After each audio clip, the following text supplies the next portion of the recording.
I sindaci sono una cosa, la politica romana oggi sta dando dimostrazione di altro, quindi l'appello che faccio è quello di essere responsabili nei confronti della cittadinanza. La gente oggi ha bisogno di risposte e quindi non può e non vuole capire altre dinamiche legate a inciuci di palazzo che in questo momento sono distantissimi dai bisogni della gente. È questo il messaggio che il sindaco di Treviso e presidente dell'Anci Veneto Mario Conte invia a Roma, dove il governo Draghi non è mai stato così in bilico. Sullo sfondo l'astensione dei 5 Stelle alla Camera sul decreto aiuti, che se replicata al Senato giovedì potrebbe aprire una ferita insanabile all'interno della maggioranza. Lo stesso Giuseppe Conte in queste ore ha ribadito di essere in attesa di risposte da parte del Premier il prima possibile, alimentando incertezza politica. Duro il pressing dell'ex grillino Luigi Di Maio.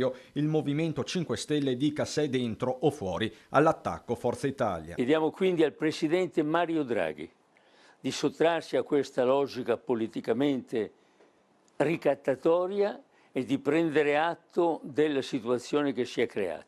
Parlare di una possibile caduta dell'esecutivo non è più un tabù nemmeno nel centrosinistra. Il Paese sarebbe certamente un problema serio, perché il governo Draghi è un governo autorevole sia a livello nazionale, e questo lo si vede anche dall'appoggio che i cittadini danno alla sua figura e all'azione appunto di tutto il governo.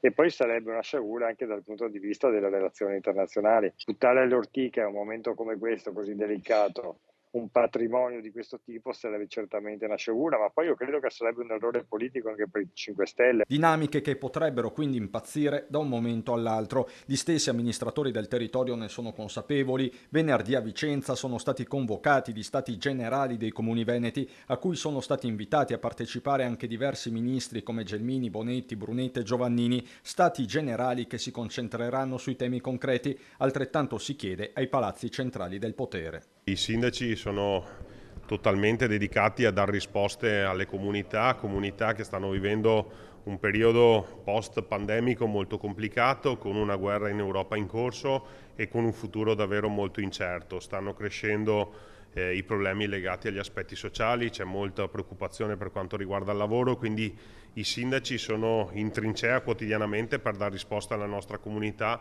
è quello che noi chiediamo anche alla politica romana.